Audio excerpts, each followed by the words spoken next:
오늘은 세 번째 시간으로 2022학년도 선택형 수능에 대해 살펴보도록 하겠습니다.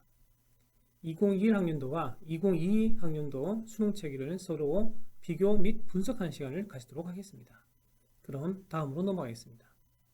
다음은 2022학년도 수능 성적 통지표 예시입니다. 국어, 수학, 탐구 영역은 상대평가이고 한국사, 영어, 제2외국어, 한문 영역은 절대평가로 운영되기 때문에 표준점수와 백분위는 제공되지 않습니다. 다만 올해부터 제2외국어, 한문 영역이 상대평가에서 절대평가로 전환되어 아랍어 집중 영상이 다소 완화될 것으로 예상됩니다. 그럼 다음으로 넘어가겠습니다. 다음은 수능 과목 구조와 출제 범위를 나타내는 자료입니다. 작년과 다르게 올해부터 국어와 수학은 공통과목과 선택과목으로 나누어져 있습니다. 선택과목을 알아보면 국어는 화법과 작문 또는 언어와 매체 중에서 한 과목을 선택해야 하고 수학은 확률과 통계, 미적분, 기하 중에서 한 과목을 선택해야 합니다. 탐구에서는 문과와 이과 구분 없이 두 과목을 선택하여 응시하면 됩니다.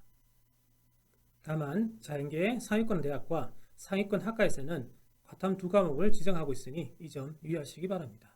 다음으로 넘어가겠습니다. 다음은 2022학년도 국어와 수학의 문항 구성과 배점을 나타낸 자료입니다.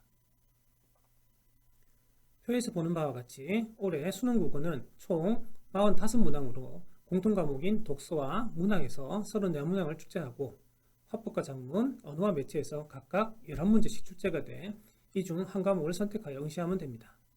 수학은 가형, 나형이 폐지되고 총 30문항에서 공통과목인 수번, 수투에서 22문항, 선택과목인 확통, 미적, 기하에서 각각 8문제씩 출제되어 한 과목을 선택하여 응시하면 됩니다.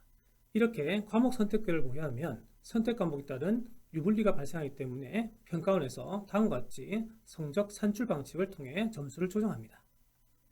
수식을 보면 아시겠지만 상당히 복잡하다고 생각되실 겁니다. 이것을 간단하게 요약하면 나의 점수가 내가 속한 집단의 공통과목과 선택과목의 평균점수와 표준점수에 의해 조정된다고 생각하시면 됩니다. 보다 자세한 것은 다음 슬라이드에서 설명하겠습니다. 다음은 수학 공통과목 활용 선택과목 점수 조정 사례입니다. 공통과목과 선택과목에서 동일한 원점수를 받은 미적, 기하, 확통 선택 학생이 있다고 가정하겠습니다. 나머지 조건은 모두 동일하고 이 학생들이 속한 집단의 공통과목 평균만 다르다고 가정하겠습니다.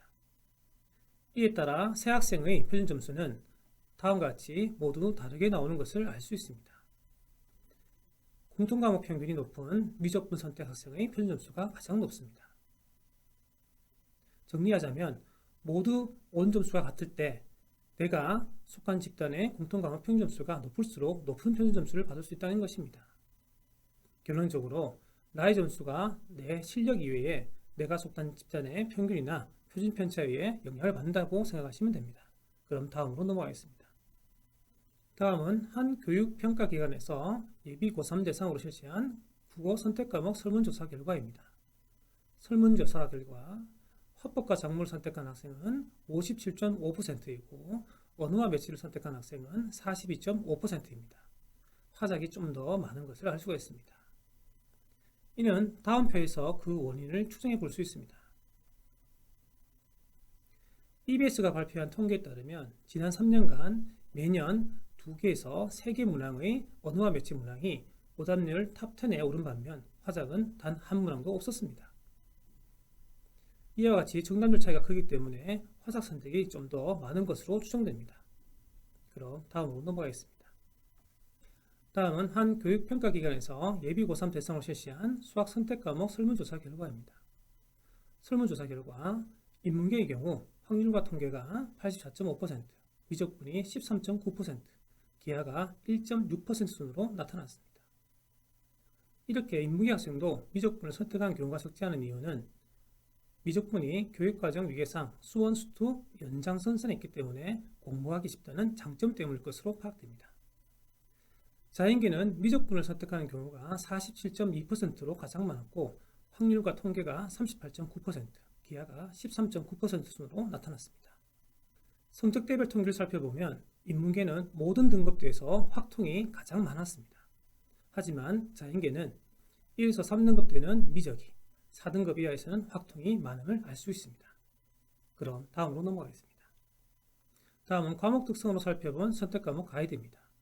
차근차근 꼼꼼히 읽어보시기 바랍니다. 다만 미적과 기하를 제대로 접하기 전에 유불리를 따져 선택과목을 정하는 것은 바람직하지 않습니다.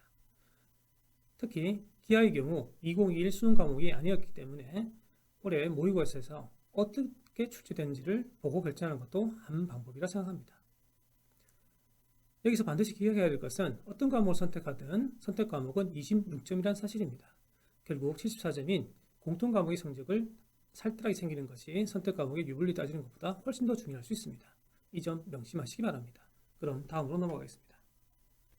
다음은 대학별 인문사회계열 학과의 수능 선택 과목 지정 현황입니다. 표에서 보시는 바와 같이 인문계열 학과에게서는 자연계열 학과와 달리 대학에서 특별히 수능 선택 과목을 지정하지 않았습니다. 그럼 다음으로 넘어가겠습니다. 다음은 대학별 자연계열 학과의 수능 선택 과목 지정 현황입니다. 의학계열 학과와 상위권 대학, 수도권 대학과 지방 거점 국립대는 국어에서는 선택 과목을 지정하지 않았지만 수학은 미적 또는 기하 중에서 한 과목, 탐구는 과탐 2과목을 지정한 대학이 많습니다. 따라서 확률과 통계 또는 사탐을 선택하면 주요 대학에 진학이 어려울 수도 있으니 반드시 대학별 수능 선택 과목을 확인해야 합니다. 또한 중위권 대학에서는 미적, 기하 선택 학생에게 5에서 10% 가산점을 주고 있습니다.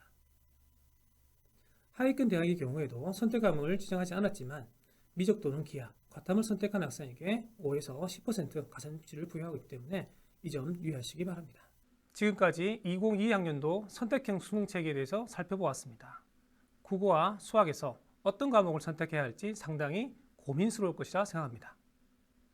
전국연합 모의고사를 몇 번 응시해보면 어느 정도 판단할 수 있을 것이라 생각됩니다. 지원 계열에 맞게 가장 자신있고 잘할 수 있는 과목을 선택하는 것이 가장 현명한 방법이라 생각합니다. 이 점 유의하시고 수능 준비를 철저히 하여 원하는 대학에 꼭 입학하시기 바랍니다. 지금까지 경청해 주셔서 감사합니다. 안녕히 계십시오.